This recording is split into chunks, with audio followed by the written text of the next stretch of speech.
Now I get to my favorite part of the entire night. I hold that for last. What to me personally makes the Fatiha miraculous?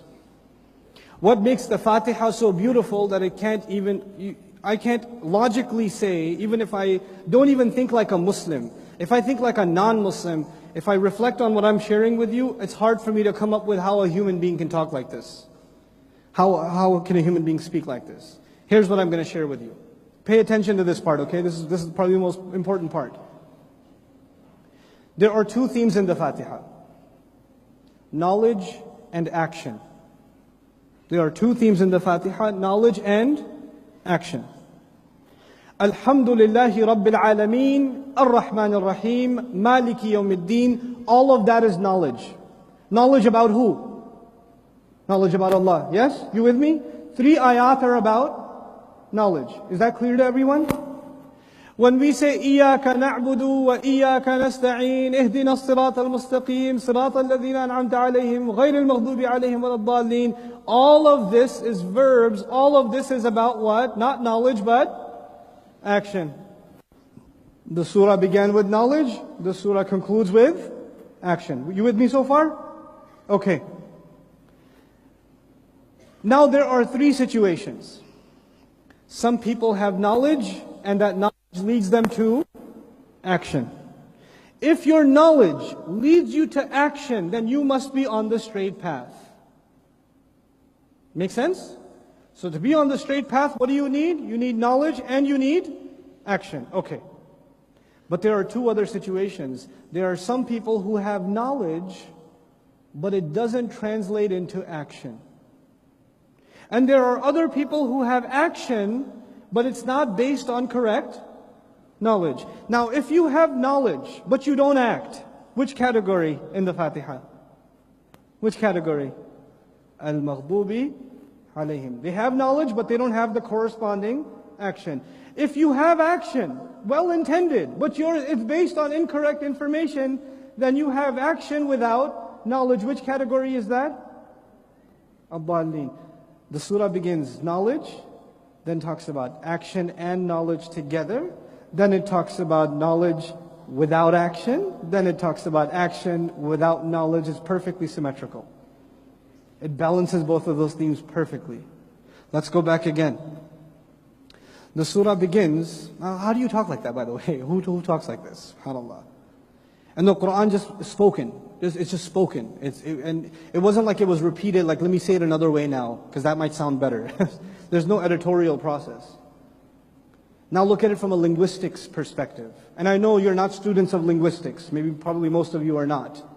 So I have to make this simple for you to understand. But this is one of the most incredible things about the Fatiha. One of the most incredible things. The Fatiha, or in the Arabic language, has 2 kinds of sentences. They have verb-based sentences and they have noun-based sentences. Now today I talked to you about verbs and nouns. Which one is permanent? Nouns. Which one is temporary? Verbs, yes? So the Arabs have 2 kinds of sentences. Verb-based and noun-based. Jumla ismiya, jumla fi'liya. That's what they call it. Okay? Now when the verb-based sentences are used, the context is typically temporary. When the noun-based sentence is used, the context is typically, or the ideas are typically what? Permanent. It's just a rhetorical thing. Okay?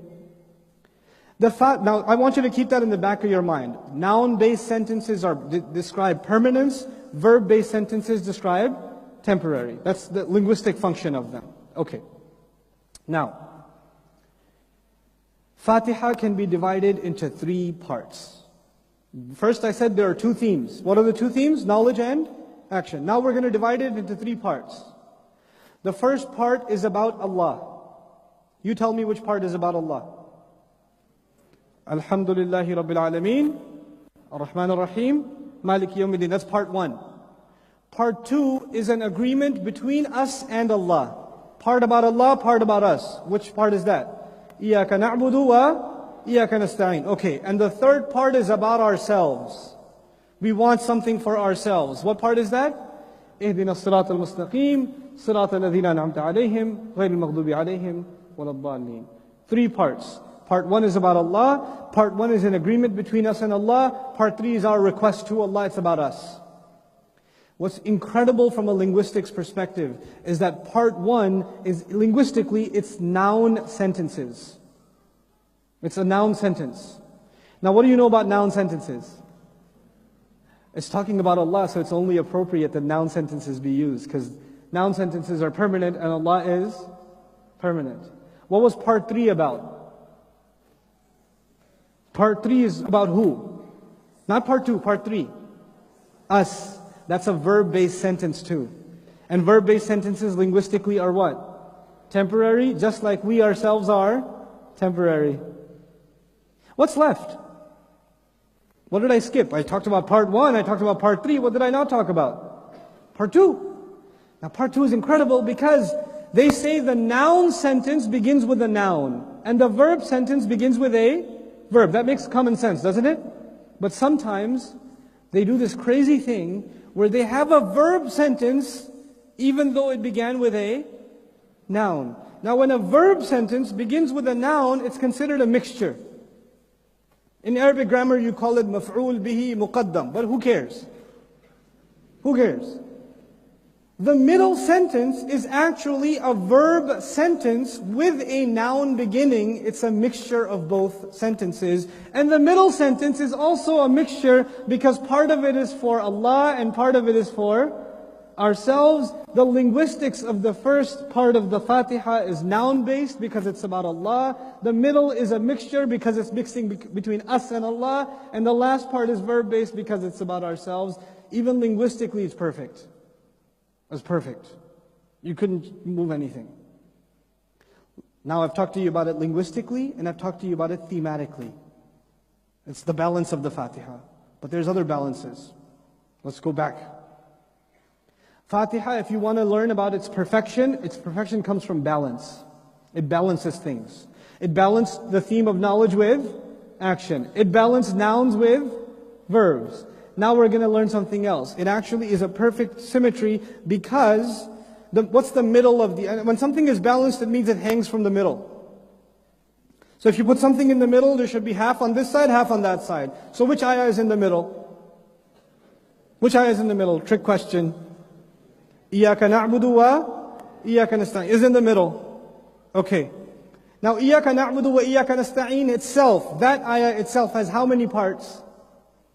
2 parts. What's part 1? Iyaka na'budu. What's part 2? Iyaka nasta'in. Now check this out. Iyaka na'budu is the conclusion of part 1. Iyaka na'budu is the conclusion of part 1. What do I mean? If you know Alhamdulillah, Rabbil Alameen, Ar-Rahman, Ar-Rahim, Maliki Yawmiddin, what conclusion do you reach? Iyaka na'budu. That's your conclusion. I want to be Allah's slave. Now I know Allah and I want to be a slave. Now, what's the second part of that ayah? Iyaka nasta'in. What's the ultimate help you can get from Allah? What is the ultimate help you get from Allah? His guidance. Iyaka nasta'in is the introduction to part 2. Iyaka na'budu is the conclusion of part 1. Iyaka nasta'in is the introduction of part 2. The surah is perfectly balanced from the middle ayah. Perfectly balanced. It's incredible. It's mind-boggling. Let's go back again. The Fatiha balances other themes. Hope in Allah comes from Ar-Rahman Ar-Rahim. But if hope is blind, you become irresponsible. So responsibility comes with what ayah? Maliki Yawmiddin. Allah balanced hope with responsibility between Ar-Rahman Ar-Rahim and Maliki Yawmiddin. Okay, there are 2 other things that are balanced. If you just have praise, it's artificial. If you just have thanks, you don't include praise. How do you balance praise and thanks? What do you say? Alhamdulillah. It balances between knowledge and action. By the end I told you, knowledge and action together, as-sirat al-mustaqim. Just knowledge, no action, al-maghdub alayhim. Just action, no knowledge, ad-dallin. Everything about this surah is balanced. Look at the beginning. The beginning says, Rabbil Alameen, all peoples of the world, all nations of the world. And at the end of the surah, Allah says, there are only going to be three kinds of people in all of the Alameen. The Alameen will either be the Alameen of people on as-sirat al-mustaqim, alladhina an'amta alayhim, or it will be the people of al-maghdub alayhim, or it will be the people of ad-dallin. All of humanity falls under one of these three categories. Every human being on this earth is from al-alameen, which means every human being on this earth is either min alladhina an'amta alayhim, it's from those who Allah favored, or those who will get Allah's anger, or those who are still confused and lost and don't know any better yet. Those are the only three categories. That's it. Al-alameen is described by the end.